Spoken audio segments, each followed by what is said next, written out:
Saludos cordiales con todos. Mi nombre es Fernando Toala Barahona. Soy su profesor de la asignatura de Introducción a la Investigación Científica y hoy hablaremos del primer tema de la primera unidad en este semestre de esta asignatura. Para empezar, queremos indicar un poco de lo que es de lo que se trata la investigación científica, ¿no? Para eso indicamos el resultado de aprendizaje que vamos a tener en esta unidad completa, que les recuerdo, esta unidad está constituida por 2 temas y 4 subtemas. Y el objetivo o el resultado de aprendizaje que queremos obtener con esta primera unidad es reconocer los rasgos más importantes sobre el tema de la investigación científica. Para eso, como les decía, tenemos 2 temas principales, que son los elementos teóricos y metodológicos básicos de la investigación científica y los paradigmas de investigación científica, sus características fundamentales. Hoy trataremos el primer tema, los elementos teóricos metodológicos básicos de esta investigación. ¿Cuáles son?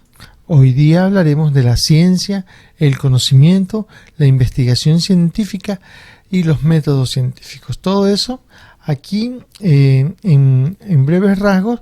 Igual tienen ustedes todo el material dentro de la plataforma para que puedan revisarlo y con detenimiento analizar cada uno de los rasgos fundamentales de esta asignatura y de estos temas. Tenemos que iniciar conversando y hablando de la ciencia. Pero antes de hablar de la ciencia, queremos decir que la investigación científica constituye un proceso creativo, innovador, el cual exige desarrollo de las competencias investigativas para la planificación y ejecución y presentación oral y escrita de forma coherente, fundamentada de los resultados de una investigación por parte de profesionales, estudiantes en los diferentes campos éticos. Es decir, que nos ayuda en todo este proceso. Esta presente unidad aborda los elementos teóricos, como les decía un momento, que sustentan la investigación científica. Los 2 temas a desarrollar le brindarán a ustedes, señores estudiantes, una plataforma epistemológica o una plataforma de inicio, una base firme de todo lo que ustedes van a necesitar como herramientas en la construcción de procesos de investigación científica. Entonces, con estas palabras vamos a iniciar hablando un poco sobre una de las primeras partes, que es la ciencia. La ciencia, que ustedes la conocen, es un conjunto organizado de conocimientos que han sido adquiridos mediante diferentes procesos científicos. Es decir, la ciencia no se crea por sí, se necesita de un proceso científico. Y esto en base a las preocupaciones de los fenómenos que nos circundan, de los fenómenos de la realidad en la que vivimos, en la que siempre nos estamos preguntando el porqué de las cosas. Y estas explicaciones se concretan siempre con el afán de descubrir las leyes de la naturaleza. Es decir, por ejemplo, si nuestros antepasados se querían explicar el porqué de los fenómenos meteorológicos, por ejemplo, de la lluvia, lo hacían a través de la experiencia, pero a través de los procesos metodológicos, a través de la ciencia, podemos entender el fin de cada uno de ellos. Entonces, hay muchos autores que dan definiciones sobre lo que es ciencia. Tenemos a los principales como Bunge, Arias o Popper, cada uno con sus características propias de la descripción de lo que para ellos es la ciencia. En fin, la ciencia, en resumen, la podríamos tomar como es el conjunto de conocimientos verificables, sistemáticos, organizados.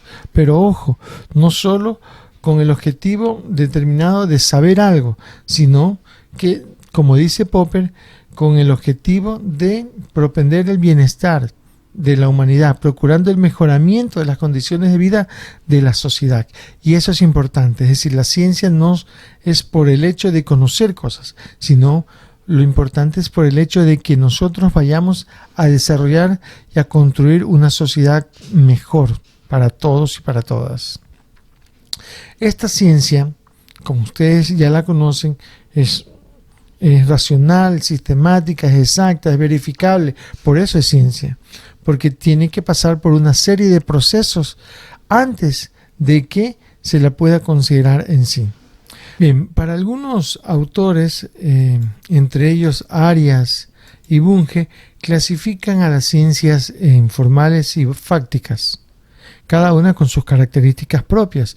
Por ejemplo, las formales tienen como objetivo el estudio de las ideas, mientras la otra de los hechos.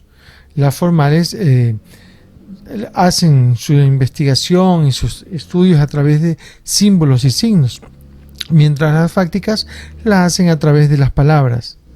Los métodos de análisis de las formales son en la inducción, deducción y la lógica, mientras que en las fácticas son el método científico.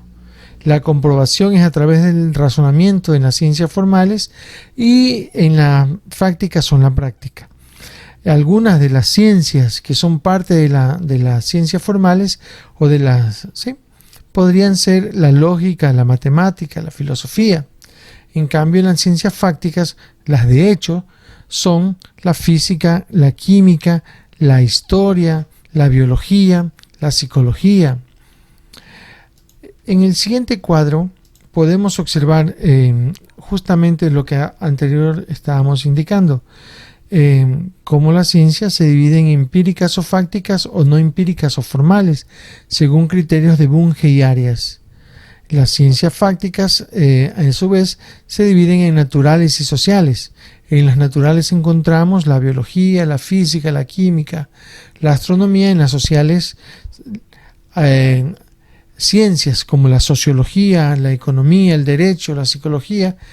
Y mientras tanto, en la otra parte, en las ciencias no empíricas y formales, encontramos las ciencias del pensamiento, como la lógica, la matemática, la lógica, la teología, ¿no?, que son importantes en este campo. Ahora, las ciencias presentan algunas características muy importantes, muy claras, que nos permiten a nosotros entenderlas. Por ejemplo, el conocimiento y las ciencias son fácticas. ¿Qué significa esto? Significa que la ciencia intenta descubrir los hechos como son. También podemos decir que las ciencias o el conocimiento trasciende los hechos. Esto significa que descubre y produce nuevos acontecimientos y también los explica. Podemos decir, entre las características de la ciencia, que esta es analítica, pues trata de descomponer sus elementos con la finalidad de entenderlos de una manera integral. Otra característica es que la investigación científica es especializada. Existen varias técnicas de observación y experimentación en la investigación, pero siempre se enmarcan en una disciplina particular. También podemos decir que el conocimiento científico es claro y preciso, porque la ciencia es más que un método organizado, pues constituye una alternativa de conocimientos que se apoyan en métodos y en técnicas comprobadas. También podemos decir que el conocimiento científico es comunicable, porque la ciencia se perfecciona a través del conocimiento científico y brinda las posibilidades de refutación, de confirmación y de expansión de las teorías que uno está planteando. También decimos que dentro de las características de la ciencia está que es verificable. ¿Por qué? Porque el conocimiento científico, para que sea reconocido como ciencia, debe de ser sometido a una comprobación y a la crítica de la comunidad científica. No solo por el hecho de creer nosotros en una teoría se la va a aceptar, sino que tiene que pasar por todo un proceso de comprobación científica para que funcione. La ciencia es metódica. ¿Por qué? Porque el camino por donde recorre la investigación científica es a través de métodos, técnicas y procedimientos que han sido utilizados en la investigación. Es general también la ciencia porque Independientemente del lugar o la época, la ciencia ubica hechos singulares en pautas generales y promueve de que enunciados particulares derivan en esquemas mucho más amplios. También es explicativa, como ven en la diapositiva, porque no basta con describir el fenómeno. En el conocimiento científico busca entender el porqué de los hechos, el porqué de los fenómenos que nos rodean. También decimos que la ciencia tiene como característica principal que es predictiva, porque la ciencia busca entender los fenómenos del pasado para proyectarlos al futuro. Con los resultados de estudios de los fenómenos se busca predecir nuevos acontecimientos y consecuencias. Un ejemplo de esto, por ejemplo, son los estudios meteorológicos. Actualmente, a través de los estudios, investigaciones de los patrones climatológicos, en muchos lugares del mundo se puede predecir a la perfección cómo va a ser el clima en las siguientes semanas, en los siguientes días, ¿no? Y esto es importante porque se lo ha hecho a través de patrones de investigaciones y de procesos metodológicos. También la ciencia tiene como una característica importante que es abierta. El conocimiento científico es susceptible de corregirse y de reemplazarse. Por eso es abierta, porque podemos y tenemos la posibilidad de, si nos equivocamos, cambiar estas posiciones que tenemos. Y por último, es útil porque busca dar soluciones a los problemas de la sociedad, como hace un momento indicábamos que decía Popper. Ahora, otra de las partes importantes de esta primera unidad es hablar de los conocimientos o del conocimiento en sí, ¿no?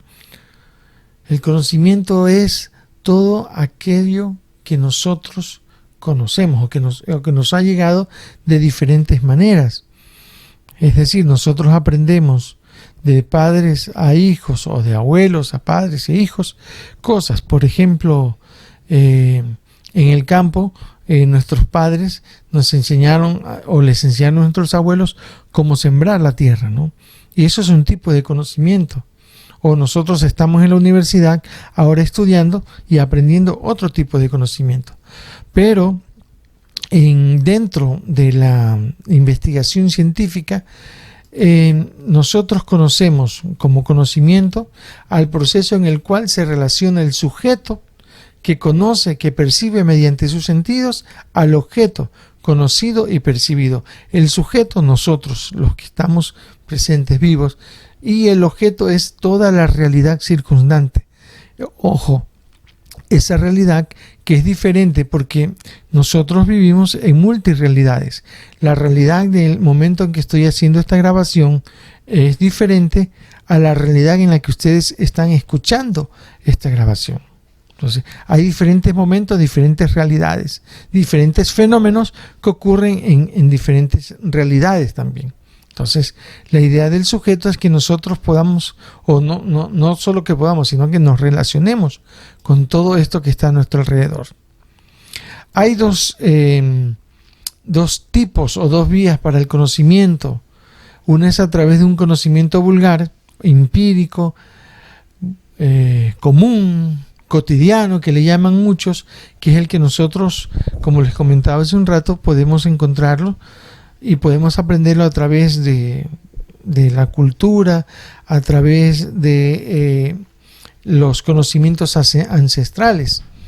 Como dice Behar en 2008, el conocimiento empírico se desprende de la experiencia y a través de los sentidos. Es decir, todo lo que nosotros vamos aprendiendo en nuestro crecimiento, y es generacional y por supuesto no tiene un razonamiento elaborado, simplemente aceptamos. Un ejemplo es cuando una persona en el campo le dice va a llover o mañana va a llover, y nosotros aceptamos eso porque los ancianos saben que va a llover, pero no hay una reflexión, un proceso metódico para entender esa situación, ¿no?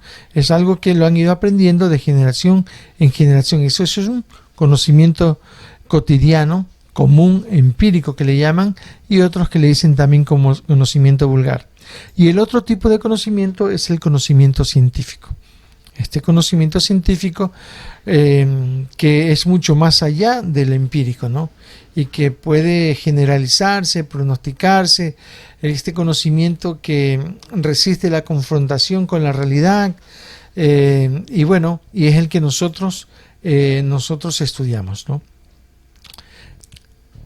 Ahora, existen una serie de diferencias entre el conocimiento científico y el conocimiento vulgar, que es importante para nosotros reconocerlos y saber, para que en un momento determinado podamos discernir cada uno de ellos, ¿no? Por ejemplo, el conocimiento científico es un conocimiento verificable, es decir, que nosotros tendremos la posibilidad de comprobar si es verdad o no es verdad. Otra de las diferencias que existen es que el conocimiento científico es objetivo, mientras que el conocimiento vulgar es subjetivo en ese sentido, ¿no?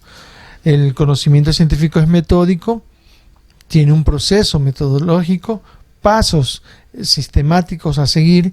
El conocimiento vulgar es espontáneo, simplemente nace en un momento determinado. El conocimiento científico es sistemático, muy unido a lo anterior, mientras que el vulgar es asistemático. El conocimiento científico explicativo, ¿sí? Tiene formas para explicarse, para hacerse entender, para decir cómo se realiza, mientras que en el caso del conocimiento vulgar es más bien dogmático, ¿no?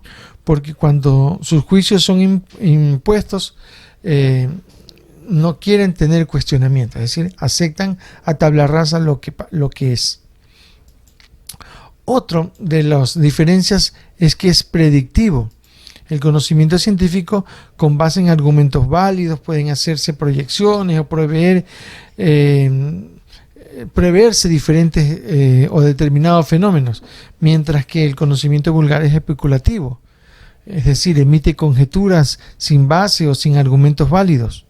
También el conocimiento científico es generalizable, por cuanto establece leyes científicas constantes aplicables a un universo.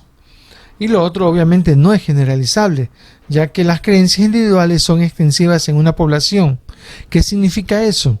Que una investigación científica, después de haber pasado por un proceso metodológico, después de haber sido comprobado, verificado por diferentes momentos, puede generalizarse para toda una población o todo un país o todo el planeta, ¿ya?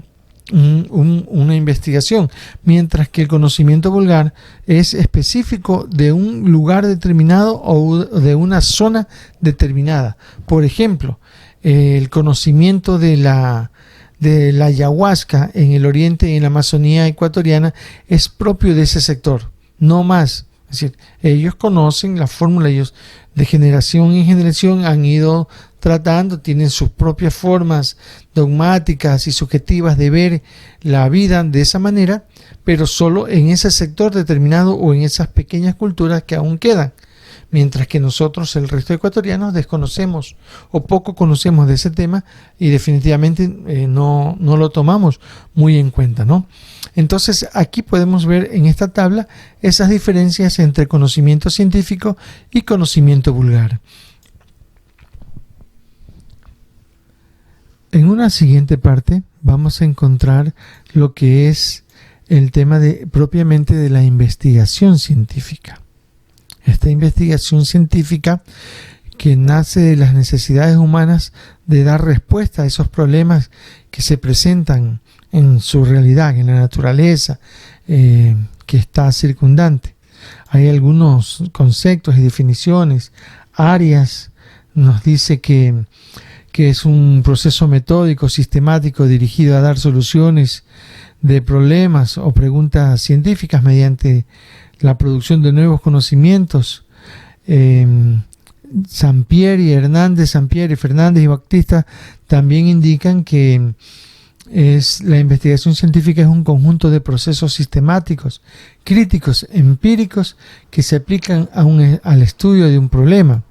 Entonces, en base a estas definiciones, podemos decir que la investigación científica es un proceso de carácter creativo e innovador, que es metódico, como ya lo hemos visto durante todo este video, es sistemático, lleva procesos, es crítico, es empírico, que se aplica al estudio de un fenómeno o problema.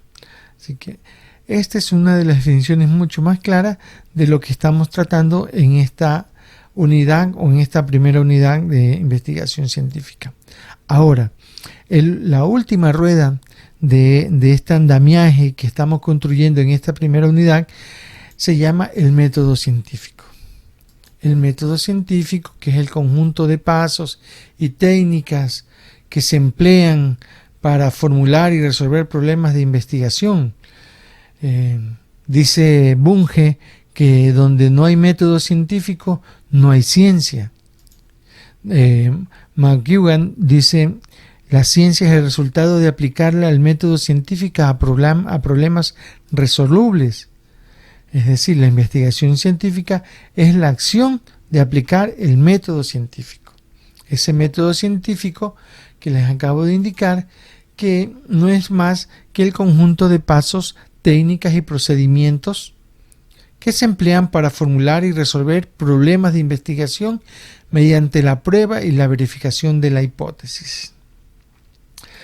También la investigación científica tiene algunos criterios importantes, algunos criterios y características que son importantes que tenemos que nosotros conocer porque son parte de justamente el proceso en el que estamos incluidos. Por ejemplo, el método científico a criterios de Fiallo es objetivo, dado por el hecho de describir las características reales de los objetos de investigación, evitando o tratando de reducir al máximo el subjetivismo. Es decir, todo es objetivo, es muy claro. Otro de los temas es que es racional. La racionalidad es parte de las características del método científico porque se trabaja con procesos racionales, lógicos, de pensamiento, como son los conceptos, juicios y razonamientos que vamos a encontrar dentro del camino que nosotros queremos para obtener una verdad. Otra de las características es que es sistemático. La sistematicidad que es importante, dado que en la búsqueda organizada de esa verdad nosotros tenemos que hacerlo ordenadamente, ¿no? Construyendo un sistema de ideas donde se integran conocimientos parciales, otros totales y más amplios, y acercándonos lo más posible a la generalización de eso que nosotros buscamos. Entonces, eso es sistemático el método científico. También encontramos que el método científico es flexible. Se presenta como producto del resultado del trabajo del hombre, el que tiene como posibilidad la de equivocarse, de cometer errores, y solo a través de la renovación constante, a través del estudio, a través de la investigación, puede mejorar eso, ¿no? Y esto es importante porque la generalización y la flexibilidad, que está más abajo, es importante. ¿Por qué? Porque cuando nosotros hacemos investigación científica, nos puede pasar eso, que porque nos equivocamos en algunos pasos, queremos hacer muy rápido nuestra investigación, cometemos errores, y esos errores pueden causar problemas al final de cuentas en nuestras teorías. Pero lo importante de esto es que pueden y tenemos la posibilidad de revisar esos errores y volver a renovar la teoría. Después de una investigación amplia, volver y mejorarla, ¿no? Lo que decía de la generalización tiene como objeto llegar a la preposición de enunciados a generalizar. Es decir, todos buscamos eso, que las investigaciones que nosotros realicemos no solo se queden en el lugar donde las investigamos, sino que se extrapolen para toda la comunidad. Es decir, si yo quiero hacer una investigación, por ejemplo, en este caso que estamos viviendo, sobre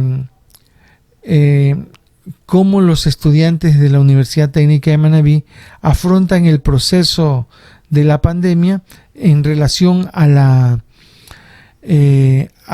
los conocimientos que están realizando, o al proceso educativo, o al proceso de aprendizaje-enseñanza. Después de que yo haga la investigación, lo más probable es que en esos resultados yo los pueda extrapolar, es decir, generalizar, y no solo decir que los estudiantes de un curso o de un semestre de investigación científica o de la Universidad Técnica padecen o tienen esta serie de problemas o esta serie de procesos muy claros sobre la educación y cómo la han realizado, sino que puedo decir lo que los estudiantes universitarios afrontan de esta manera la pandemia. Es decir, yo generalizo mi teoría, y por eso es importante el tema del método científico y en sí toda la investigación científica. Entonces, ya para terminar, Bunge y Arias proponen pasos a seguir para la aplicación del método científico, ¿sí?, que son muy conocidos por todos nosotros, y son esos pasos los que vamos a estar utilizando cuando realicemos nuestras tareas y nuestras actividades y nuestros proyectos de investigación que vamos a tener durante todo el proceso. Es decir, un primer paso de la observación del hecho o el fenómeno. Vemos un fenómeno determinado. Por ejemplo, el que les decía hace un momento, el tema de la pandemia y cómo afrontan los estudiantes universitarios este fenómeno. Entonces, de plantearnos o replantearnos ese fenómeno, nos nacen las ideas, y de las ideas planteamos y formulamos el problema de investigación. Es decir, investiguemos cómo los chicos, los estudiantes afrontan, cómo se sienten, cómo viven, cómo desarrollan sus actividades académicas con todo este proceso de pandemia. Por ejemplo, les estoy haciendo un ejemplo de lo que podría pasar en estos pasos. Un tercer paso, tenemos la construcción de modelos teóricos. En base a teorías, en base a un marco teórico propiamente, empezamos a investigar de diferentes lugares, de libros, artículos científicos, en revistas científicas, y empezamos a investigar cómo han afrontado en el pasado este tipo de fenómenos, cómo han afrontado y cuáles son los resultados. Y poco a poco vamos creando nuestro propio modelo y nuestra propia tesis de lo que está pasando. Y por supuesto, después de investigar todo eso, ya planteamos la hipótesis y decimos, los estudiantes universitarios afrontan con mucha resiliencia la pandemia, es decir, afrontan con mucha fuerza y la superan muy rápido la pandemia, y esa es nuestra hipótesis, la acabamos de formular, pero claro, siguiendo los 4 o 3 procesos anteriores.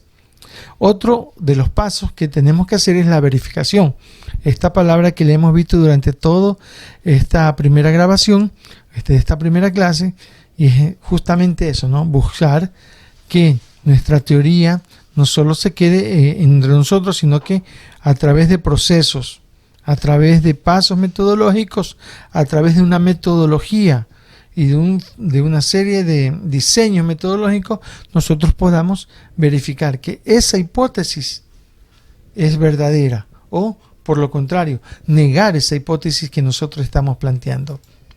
Y tenemos también, obviamente, después de hacer la verificación, de recoger, empezar a analizar los datos, las investigaciones, las entrevistas, las encuestas que hemos hecho con los estudiantes, tenemos que tamizarlas, buscar, categorizarlas, codificarlas, buscar formas para que al final nosotros presentemos conclusiones claras, reales, objetivas, racionales, sistemáticas, y generalizables de esta investigación que hemos hecho. Entonces, estos son los pasos del método científico, este es el proceso de una investigación, y este es el esquema que nosotros más o menos vamos a seguir durante todas las investigaciones que nosotros vamos a realizar en este curso y fuera de este curso, ¿no? Porque son los pasos básicos de la investigación, ¿no? Con esto estamos terminando el tema o el primer tema de esta unidad. Cualquier cosa está el aula, está el espacio del foro, de las preguntas en las que ustedes pueden escribir y plantear temas o preguntas referentes a toda esta clase, ¿no? Nos volveremos a encontrar en un segundo momento hablando de una segunda unidad o de un segundo tema. Muchas gracias por su atención.